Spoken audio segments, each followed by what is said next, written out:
السلام علیکم ورحمۃ اللہ وبرکاتہ۔ وعلیکم السلام ورحمۃ اللہ وبرکاتہ۔ الحمد للہ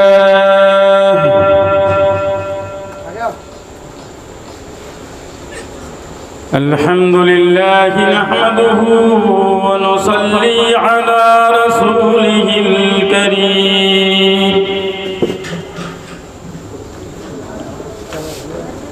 أما بعد، أعوذ بالله من الشيطان الرجيم،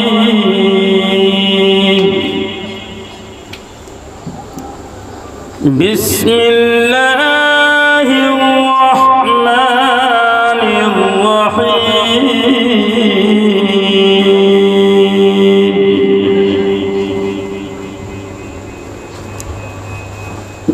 الذين يطعمون الطعام على حبه،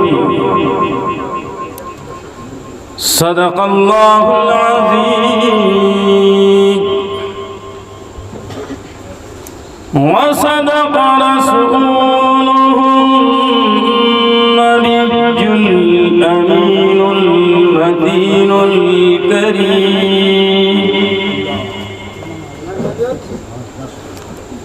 وأفوض أمري إلى الله،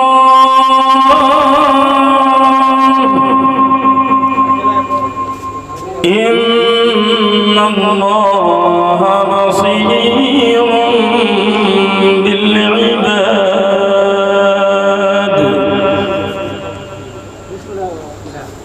فالحمد لله رب العالمين۔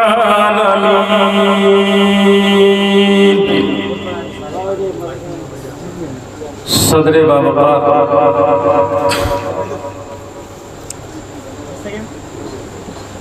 شہنشین پر تشریف فرما علماء کرام و عمائدین ملت و معزز سامعین، تھوڑی دیر سنیں گے نا یا تھک گئے آپ لوگ؟ میں تو دلال بستی سے خبرگاؤں ہوتے ہوئے آپ کے دیار پربہار میں لیٹ ہی سے صحیح پہنچا تو ہوں۔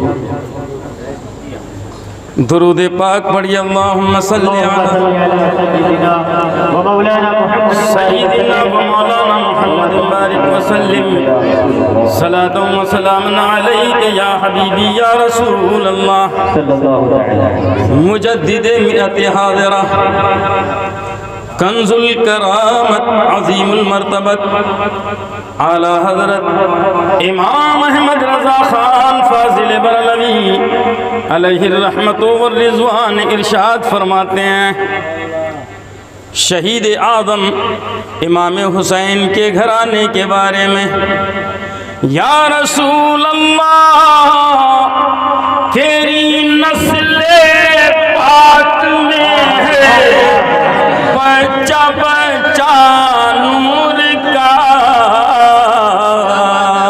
تو ہے عین نور تیرا سب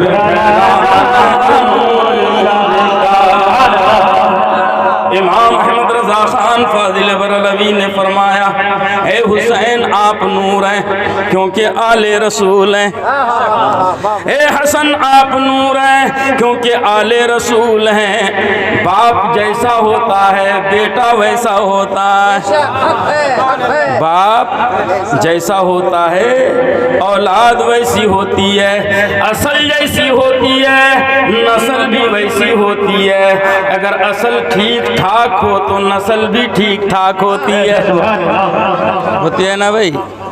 پیارے مصطفیٰ صلی اللہ علیہ وآلہ وسلم نے ارشاد فرمایا، الولد سر لأبیہ، الولد مرآۃ الوالد۔ سبحان اللہ، ذرا تڑپ کے بولو سبحان اللہ۔ اللہ کے پیارے نبی صلی اللہ علیہ وآلہ وسلم ارشاد فرماتے ہیں کہ بیٹا باپ کا آئینہ ہوتا ہے، بیٹا باپ کا آئینہ ہوتا ہے، یعنی باپ کے کردار کا آئینہ بیٹا ہے، باپ کے کرتوت کا آئینہ اولاد ہے، باپ کے تمام تر نام و نشان کا محور و مرکز اولاد ہے۔ اولاد کو دیکھ کر انسان باپ کے حالات کا پتہ لگا لیتا ہے، لگاتا ہے کہ نہیں؟ بولو، بیٹا اچھا ہو تو باپ کو اچھا مانا جاتا ہے۔ مسلمانوں، اگر باپ اچھا ہو تو بیٹے کو اچھا مانا جاتا ہے، اسی لیے آپ کو اچھا بننا پڑے گا، بننا پڑے گا کہ نہیں؟ مگر آج ہمارے علاقے میں لوگ سوچتے ہیں میں چاہے جیسا بھی ہوں میرا بیٹا اچھا ہو جائے، میری اولاد اچھی ہو جائے۔ باپ بٹے باز ہے، بیٹا پرہیزگار کیسے ہوگا؟ باپ بے نمازی ہے، بیٹا نمازی کیسے بنے گا؟ باپ بے روزے کا ہے، بیٹا روزے دار کیسا بنے گا؟ باپ گالیاں دینے والا ہے، بیٹا اچھی باتیں کرنے والا کیسا بنے گا؟ مفتی اعظم ہند علیہ الرحمت و رضوان فرماتے ہیں کہ چور کا بیٹا اگر مولوی بھی بن جائے تو اس سے دین کو فائدہ نہیں ہوگا، نقصان ہوگا۔ اچھے باپ کا بیٹا اگر عالم بن جائے تو دین میں بھی اچھائیاں پیدا کر دیتا ہے۔ آؤ، جیسا باپ ہوگا بیٹا ویسا ہوگا۔ حدیث رسول سنو، پیارے مصطفیٰ صلی اللہ علیہ وآلہ وسلم ارشاد فرماتے ہیں، کل مولود یولد علی الفطرۃ الاسلامیۃ لیکن ابواہ یہودانہ وینصرانہ ویمجسانہ۔ سبحان اللہ، کیونکہ میں شیخ الحدیث ہوں، علماء جانتے ہیں، بخاری پڑھاتا ہوں، مسلم پڑھاتا ہوں، حدیثیں پڑھوں، حدیثیں سناؤں گا آپ کو، سبحان اللہ کہنا۔ میں واقعات کی تقریر نہیں کرتا، آپ کے دل کو جھنجھوڑنے کے لیے، آپ کے دماغ میں اللہ و رسول کی باتیں بسانے کے لیے۔ آؤ، مصطفیٰ ارشاد فرماتے ہیں، ہر پیدا ہونے والا بچہ مسلمان ہو کر پیدا ہوتا ہے، چاہے ہندو کے گھر میں پیدا ہو، چاہے بچہ مجوسی کے گھر میں پیدا ہو، چاہے بچہ یہودی کے گھر میں پیدا ہو، چاہے بچہ نصرانی کے گھر میں پیدا ہو، سرکار فرماتے ہیں وہ اسلامی فطرت پر پیدا ہوتا ہے۔ یہ اسلام اس کے اندر کہاں سے آیا؟ تو آؤ یاد کرو، اللہ نے حضرت آدم علیہ نبینا و علیہ الصلاۃ والسلام کے پشت مبارک سے ساری ذریت کو نکالا۔ عالم ارواح میں حضرت آدم کی پشت مبارک سے، پیٹھ سے پوری نسل کو نکالا۔ قیامت تک جتنے مرد و عورت پیدا ہونے والے تھے سب کی روحوں کو نکال کے اللہ نے ایک جلسہ کیا اور فرمایا، الست بربکم، اے روحو کیا میں تمہارا رب نہیں ہوں؟ کیا میں تمہارا پالنہار نہیں ہوں؟ کیا میں تمہارا پیدا کرنے والا نہیں ہوں؟ تو ساری روحوں نے کہا تھا، قالوا بلا، یا الہی کیوں نہیں، تو ہی ہمیں پیدا کرنے والا ہے، تو ہی ہمیں روزی دینے والا ہے، تو ہی ہمارا پالنہار ہے، تو ہی ہمارا رب ہے، پیدا کرنے والا ہے۔ تو گویا پیدا ہونے سے پہلے عالم ارواح میں ساری روحوں نے اقرار کر لیا تھا، لا الہ الا اللہ، اور یہ کلمہ جو پڑھ لے وہ مسلمان ہو جاتا ہے۔ اب بچہ پیدا ہو رہا ہے، سرکار فرماتے ہیں عالم ارواح میں وہ مسلمان ہو گیا ہے، اب پیدا ہو رہا ہے۔ سرکار فرماتے ہیں پیدا ہوا مسلمان ہو کر، یا رسول اللہ جب سب مسلمان ہو کر پیدا ہوتے ہیں تو پھر بچہ یہودی کیوں بن جاتا ہے، کافر کیوں بن جاتا ہے، وہ ہندو کیوں بن جاتا ہے، مجوسی کیوں بن جاتا ہے؟ تو آؤ پیارے نبی صلی اللہ علیہ وآلہ وسلم ارشاد فرماتے ہیں لیکن ابواہ یحودانہ وینصرانہ ویمجسانہ۔ سبحان اللہ، ذرا تڑپ کے بولو سبحان اللہ، ذرا دونوں ہاتھوں کو لہرا کے بولو سبحان اللہ۔ مصطفیٰ فرماتے ہیں بچہ دھرتی پہ آتا ہے مسلمان بن کر آتا ہے، لیکن باپ جیسا ہوتا ہے بچہ ویسا ہو جاتا ہے۔ باپ اگر یہودی ہے تو بچہ یہودی ہو جاتا ہے، اگر باپ نصرانی ہے تو بچہ نصرانی ہو جاتا ہے، اگر باپ مجوسی ہے تو بچہ مجوسی ہو جاتا ہے، اگر باپ مسلمان ہے تو بچہ مسلمان ہو جاتا ہے۔ یہی ہوتا ہے نا بھائی، باپ کی وجہ سے بچہ یا تو یہودی کے گھر میں پیدا ہوا تو بچہ یہودی بن جائے گا، نصرانی کے گھر میں پیدا ہوگا تو نصرانی بن جائے گا، مجوسی کے گھر میں پیدا ہوگا تو مجوسی بن جائے گا، ارے نمازی کے گھر میں پیدا ہوگا تو نمازی بن جائے گا۔ اسی لیے رسول اکرم صلی اللہ علیہ وآلہ وسلم ارشاد فرماتے ہیں تم اچھا ہو جاؤ تمہارا بیٹا اچھا ہو جائے گا، تم اچھا بنو تمہارا بیٹا اچھا بن جائے گا، تم بہتر بنو تمہارا بچہ بہتر ہو جائے گا۔ اللہ کے رسول نے فرمایا تم عاشق رسول بن جاؤ تمہارا بیٹا عاشق رسول بن جائے گا۔ اب بچے کو اچھا بنانا ہے تو یہ باپ کی ذمہ داری ہے، یہ باپ کی ذمہ داری ہے۔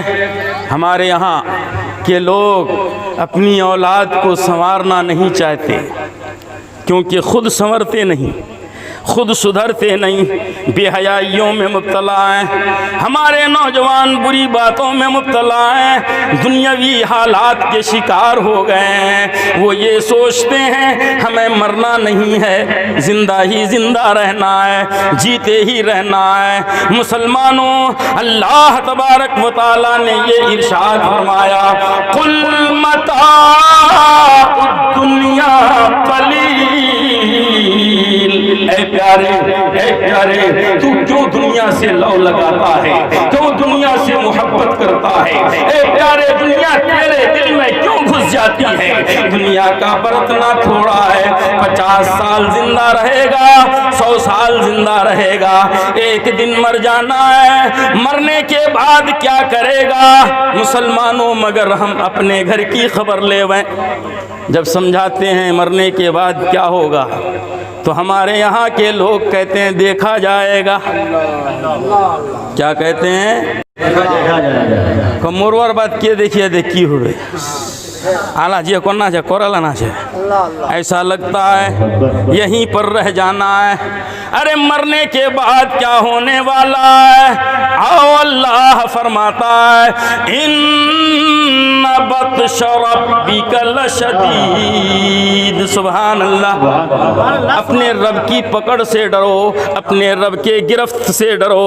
ایک پولیس والا آئے گرفتار کرنے کے لیے، اپنا گھر چھوڑ دیتے ہو، اپنے احباب کا گھر چھوڑ دیتے ہو، جہاں جہاں تک پولیس پہنچ سکتی ہے وہاں تک تم نظر نہیں آتے، ڈر لگا ہے جیل میں بھیج دے گا، قید خانے میں ڈال دے گا، چند لاٹھیاں مارے گا، سزائیں دے گا۔ مسلمانوں، دنیاوی جرم کر لینے سے آدمی اپنا گھر چھوڑ دیتا ہے، اور تم اخروی جرم کر رہے ہو، نمازوں کو چھوڑ رہے ہو، اللہ کے قانون کو توڑ رہے ہو، اپنے آپس میں لڑ رہے ہو، اپنے آپ کو گنہگار کر رہے ہو، اور سوچتے ہو اللہ چھوڑ دے گا، نہیں چھوڑے گا۔ ان بطش ربک لشدید، تیرے رب کی پکڑ بڑی شدید ہے، بڑی شدید ہے۔